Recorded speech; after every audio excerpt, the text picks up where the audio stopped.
The entitled mother who destroyed a $50,000 wedding. A mother walked into her daughter's wedding reception and, in less than 5 minutes, destroyed everything. The cake, the decorations, and a family that would never speak to each other again. What you're about to hear sounds impossible, but every word is true.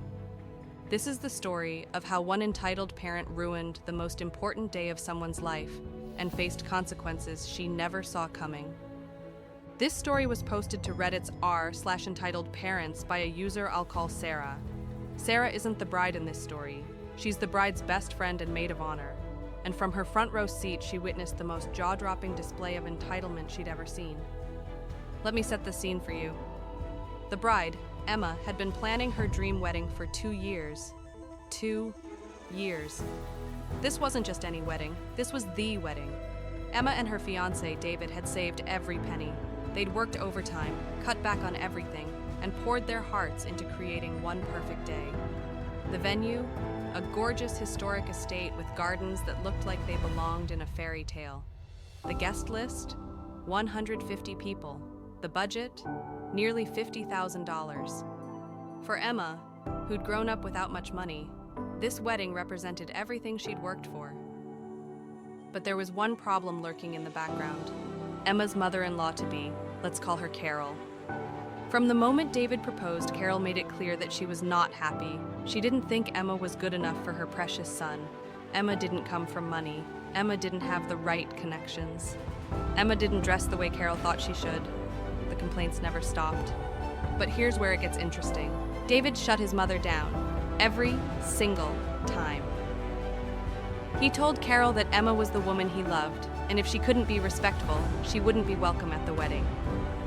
Strong words, right? Carol backed off.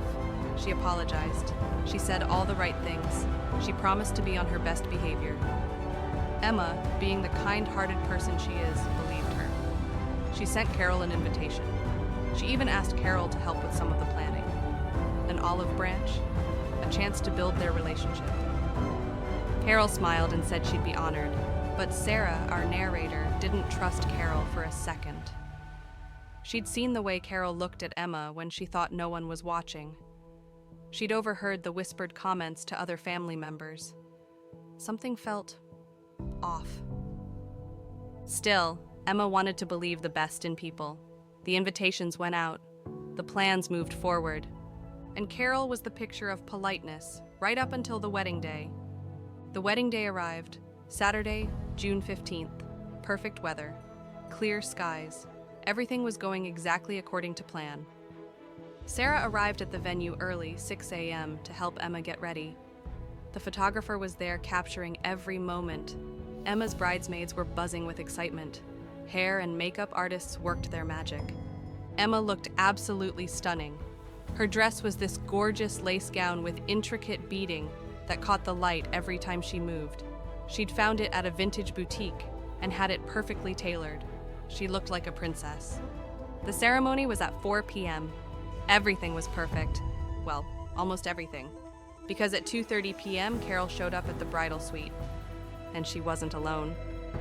Sarah says she'll never forget the moment Carol walked into that bridal suite. Carol was wearing a white dress. Let me say that again for anyone who missed it. The mother of the groom showed up to her son's wedding in a white dress, not ivory, not cream, not champagne, bright, white with a train and a veil fascinator in her hair. The room went silent. Emma's mother saw it first. Her face went pale. The bridesmaids gasped. And Sarah? Sarah says her first instinct was to physically block Carol from getting anywhere near Emma.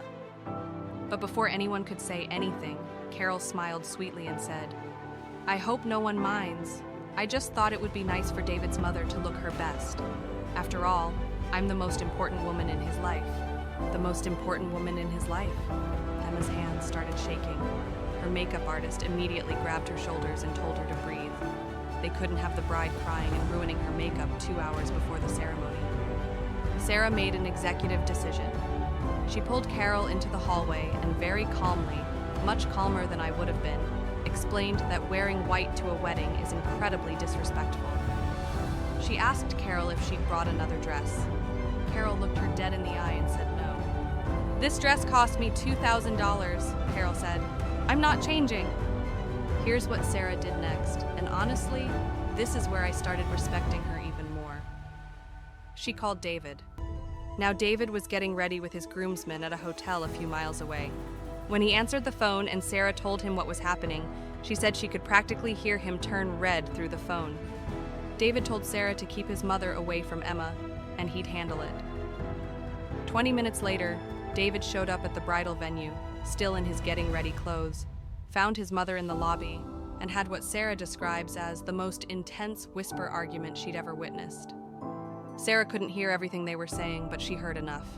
David demanded his mother change. Carol refused. David threatened to have her removed from the wedding. Carol laughed and said he wouldn't dare. And then David said something that made Carol's face go from smug to shocked in an instant. "Mom, if you don't change that dress in the next 10 minutes, you're not coming to my wedding. And you'll never meet your grandchildren." Now, Sarah thought that would be the end of it. Most mothers, when faced with being banned from their son's wedding and future grandchildren, would back down. But not Carol. Carol's face hardened. She looked at David and said, "You've changed. That girl has poisoned you against your own family.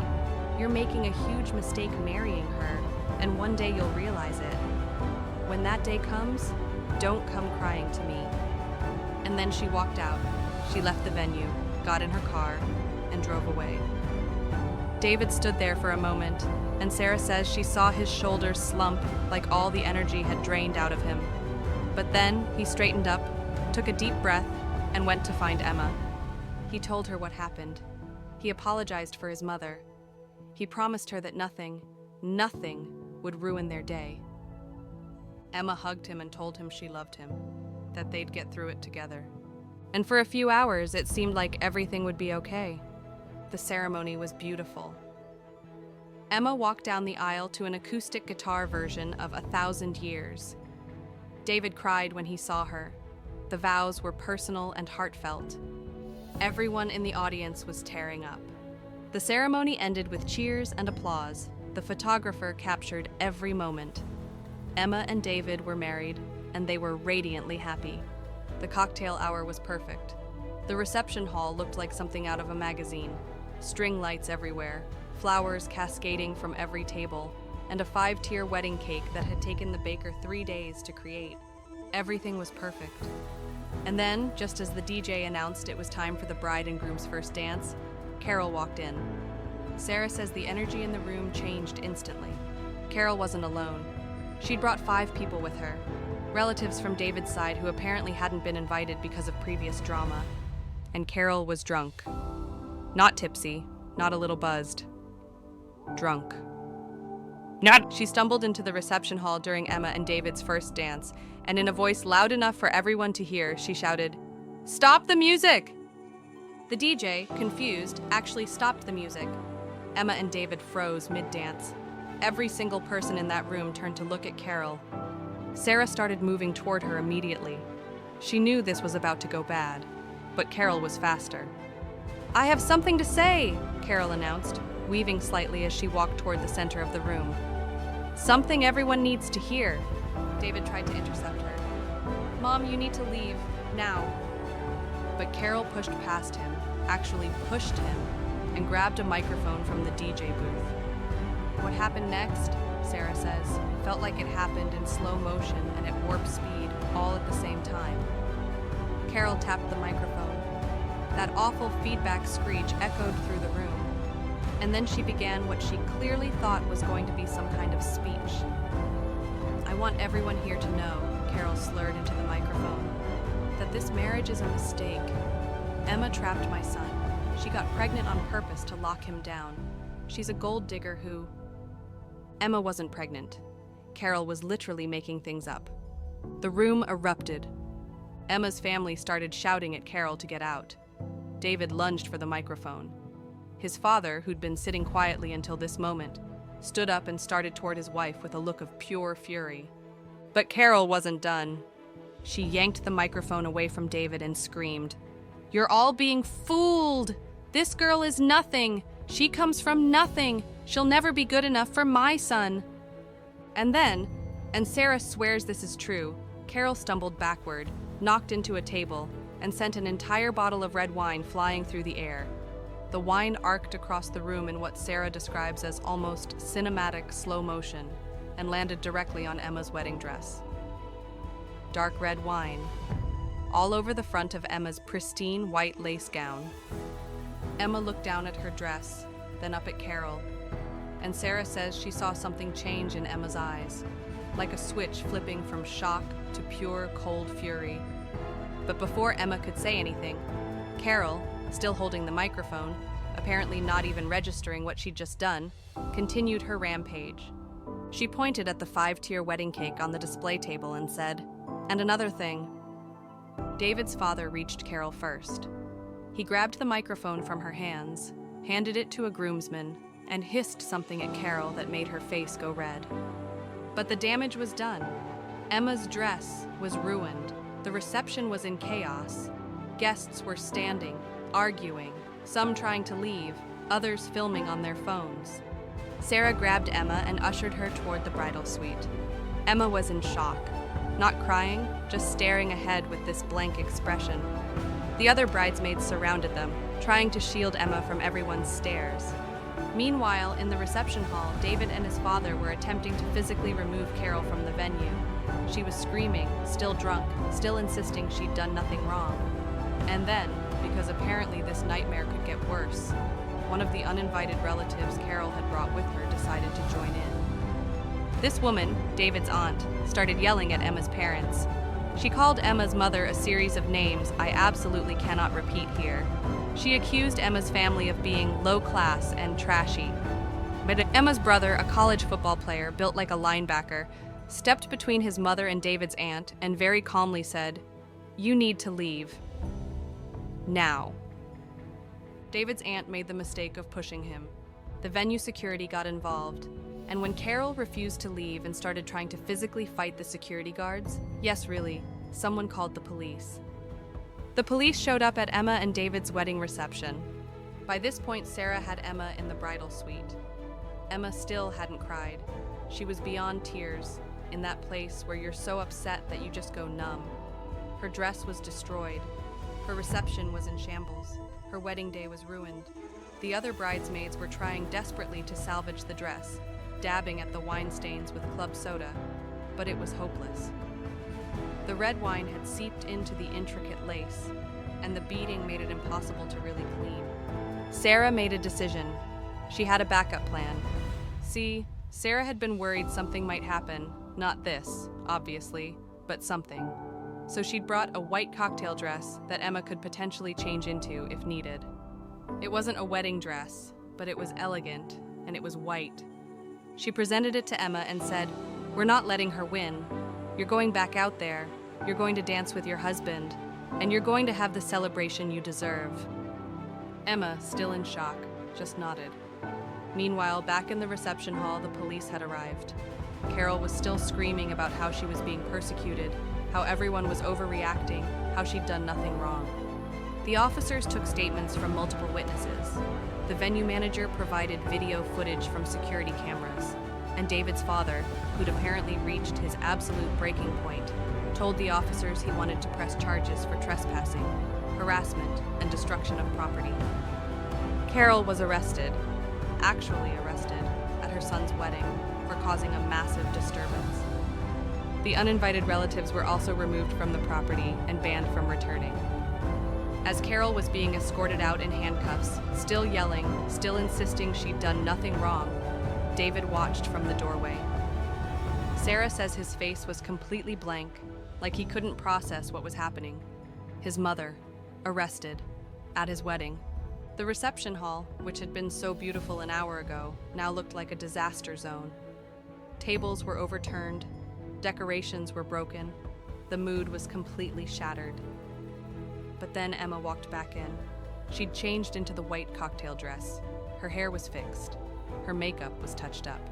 And she walked straight to David, took his hands, and said loud enough for everyone nearby to hear, "We are not letting her ruin this. This is our day, our marriage, our life, and we're going to celebrate it." and that's exactly what they did. The DJ started the music again. The remaining guests, most of them anyway, rallied around Emma and David. They moved the damaged decorations out of sight. They brought out the cake, which had miraculously survived intact. Emma and David had their first dance, again. And this time, it was even more emotional because everyone in that room knew what they'd just been through. They cut the cake. They danced with their parents. Well, Emma danced with her dad, and David danced with his mother-in-law, since his own mother was currently in police custody. The party lasted until midnight. It wasn't the perfect fairy tale reception Emma had planned, but Sarah says it was real and raw and full of love. But the story doesn't end there, because the aftermath of that wedding was even more dramatic than the wedding itself. First, the legal situation. Carol spent the night in jail. She was charged with trespassing, disorderly conduct, disturbing the peace, and destruction of property. The venue pressed charges. Emma and David considered pressing additional charges, but ultimately decided against it. They just wanted to move on with their lives. But here's where it gets interesting. David's father filed for divorce. That same week, he'd apparently been considering it for years, but Carol's behavior at the wedding was the final straw. He told David that he was ashamed and horrified by what Carol had done, and he wanted no part of it anymore. The divorce was finalized within 6 months. In the settlement, David's father had to pay Carol a significant amount, but he said it was worth every penny to be free of her. Second, the financial consequences. The dress was completely ruined, $3,500 down the drain. The venue damage came to another $2,000. The disruption meant several vendors didn't complete their services as planned. Emma and David considered suing Carol for the damages, but their lawyer told them that even if they won, actually collecting money from Carol would be difficult and time-consuming. Instead, something unexpected happened. When Sarah posted the story online, with Emma's permission, it went massively viral. We're talking millions of views, thousands of shares, international news coverage. People were outraged at Carol's behavior. Someone set up a GoFundMe to help Emma and David recoup their losses. Within 48 hours, it had raised over $30,000. $30,000. Emma and David were overwhelmed. They used some of it to replace the dress and cover the damages, but they donated the rest to a charity that helps low-income couples have the weddings they can't otherwise afford in honor of all the people who'd shown them such kindness. Third, and perhaps most importantly, the family situation. David cut off all contact with his mother. Complete no contact. Blocked on everything. No visits, no phone calls, nothing. Carol tried everything to get back into his life. She sent letters. She showed up at their apartment. They called the police and got a restraining order. She tried going through other family members. Nothing worked. David's father became incredibly close with Emma. He apologized repeatedly for Carol's behavior and became the father-in-law Emma had always hoped for. The rest of David's family? Most of them took Emma and David's side. A few relatives tried to defend Carol or make excuses, but after seeing the video footage from the wedding, multiple guests had recorded it. They quickly changed their tune. Carol became essentially persona non grata in the family, uninvited from holidays, excluded from family events, isolated. And here's the kicker. A year later, when Emma and David did actually get pregnant, for real this time, not Carol's made-up accusation, Carol found out through the family grapevine. She sent a gift, a baby blanket with a note that said, "I hope you'll let me meet my grandchild. I'm sorry for everything. I was wrong." Emma and David sent it back, unopened, with a simple note. "No, you made your choice. Live with the consequences." Sarah says that Carol, last she heard, is still trying to repair relationships with family members who want nothing to do with her. She's alone, isolated, and apparently finally realizing what she lost. But Emma and David, they're thriving. They renewed their vows on their first anniversary. Just close family and friends, nothing elaborate but perfect. Their baby is now 6 months old. They're happy. They're building the life they always wanted. And Carol is not part of it. So what can we learn from this absolute disaster of a wedding? First, boundaries matter. David set clear boundaries with his mother from the beginning.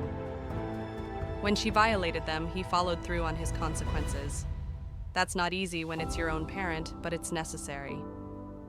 Second, you can't control other people's behavior, but you can control how you respond. Emma and David could have let Carol's actions destroy their entire wedding and their marriage. Instead, they chose to salvage what they could and move forward together. Third, actions have consequences. Carol thought she could behave however she wanted without repercussions. She learned the hard way that there are limits to what people will tolerate. And fourth, sometimes the family you choose is more important than the family you're born into. Emma and David built a life surrounded by people who love and support them. Carol's DNA didn't give her a free pass to be toxic. This story is a reminder that toxic behavior, even from family, doesn't have to be tolerated. Setting boundaries isn't cruel, it's self-preservation. So here's my question for you. Have you ever had to set hard boundaries with a family member? How did it go? Let me know in the comments below. And if you enjoyed this story, make sure to hit that subscribe button. I share crazy stories from Reddit every week, and trust me, they only get wilder from here. Thanks for watching, and I'll see you in the next one.